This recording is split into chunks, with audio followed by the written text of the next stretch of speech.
causes can be traced all the way back to the late 1800s, with China threatening to take over Korea, and they fought Japan for influence there.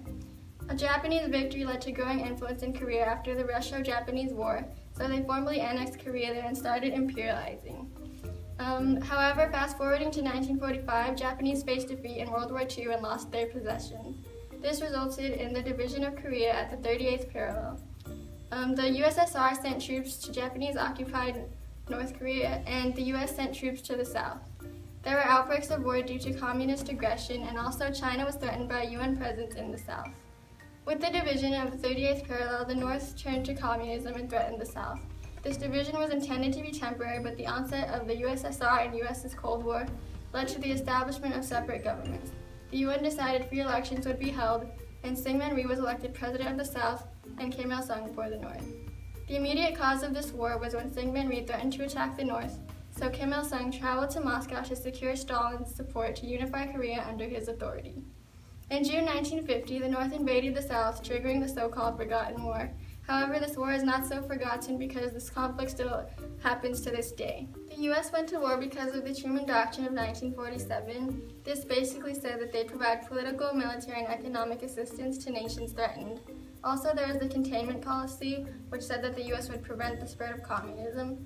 The domino theory was a key reason for intervention.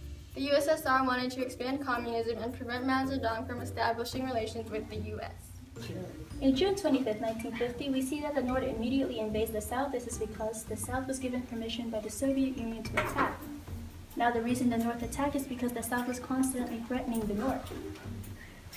Now, when the North attacked the South, they met very little resistance as the South was not prepared and they weren't strong enough to take on the North yet. So, in response, Syngman Rhee, the leader of the South, he decides to initiate the Summer of Terror.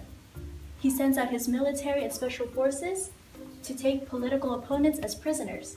This is because he was afraid that these political opponents would rise up against him and join the communist side. Immediately the day after, we see that Truman offers Korea military aid. He does this without the consent or official consent of Congress that we would support Korea in war or declare war. A few days after, Seoul is captured, and then we see that very soon 90% of Korea is under communist control. Now the second phase of war is when we successfully landed US troops here at Incheon, and this is successful because we were able to cut off lines coming from the north. We were able to cut off their supplies, and thus we were able to reclaim all of South Korea that was under the 38th parallel. Truman actually gives MacArthur consent that he is able to pursue the retreating enemies into the north. Now the third phase of war is the stalemate at the 38th parallel. We see that China is now involved. China does not directly declare war, yet they send troops to aid the north.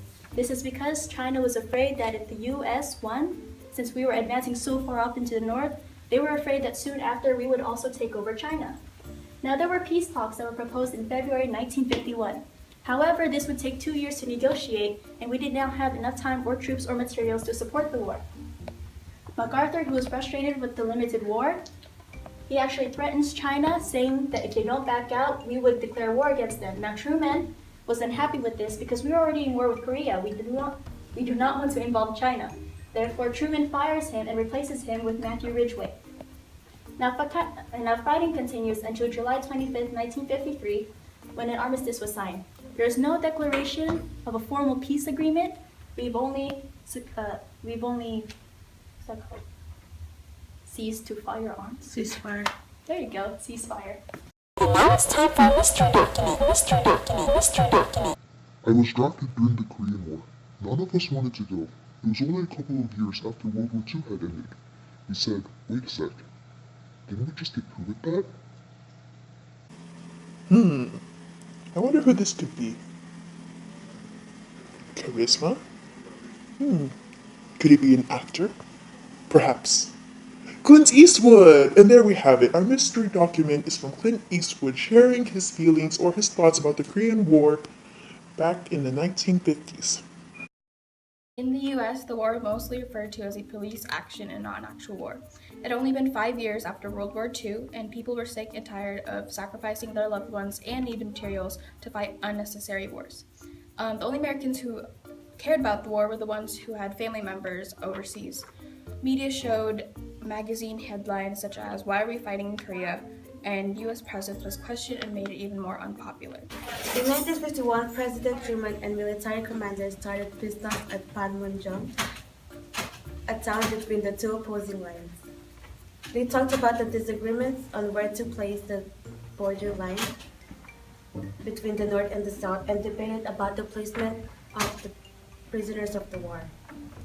This talk was stopped, however, it was continued after a 2-year-long process. In 1951, both opposing sides agreed on a ceasefire agreement or an armistice. This agreement suspended open hostilities and restored the border between the two Koreas near the 30th parallel. A Korean Demilitarized Zone, or a DMZ, was also agreed to be built between the North and South to defend on both sides. One side was defended by South Korean troops and the US troops, while the other one was defended by the North group. This armistice allowed the POWs to choose where to stay. Military Armistice Commission was also created to ensure truce terms are enforced. In North Korea, many had to live in caves or other means of shelter. They had the modest growth economically, but almost collapsed after the Soviets withdrew their support. Leader Kim Il-sung remained a dictator until his death, and son took over. In South Korea, they initially suffered economically, but it grew later on. Leader Syngman Rhee became more dictatorial, but resigned in 1960. Families separated by the 38th parallel haven't communicated since their separation. In Japan, security threat as lefting was in support of the communist revolution. Economy boomed, over 3.5 billion spent on Japanese companies. In Soviet Union, they failed to unify Korea under Kim Il-sung, so it became a burden on their economy. In China, they succeeded on keeping North Korea from collapsing, and this kept North Korean industry protected from US and South Korea. Currently, Korea is still divided at the 38th parallel. The US still has a strong presence in South Korea and has troops stationed in case of any possible attacks from North Korea. There are also no Korean or Russian forces in North Korea currently. Meanwhile, South Korea is booming economically and North Korea is still under communist power controlled by Kim Jong-un.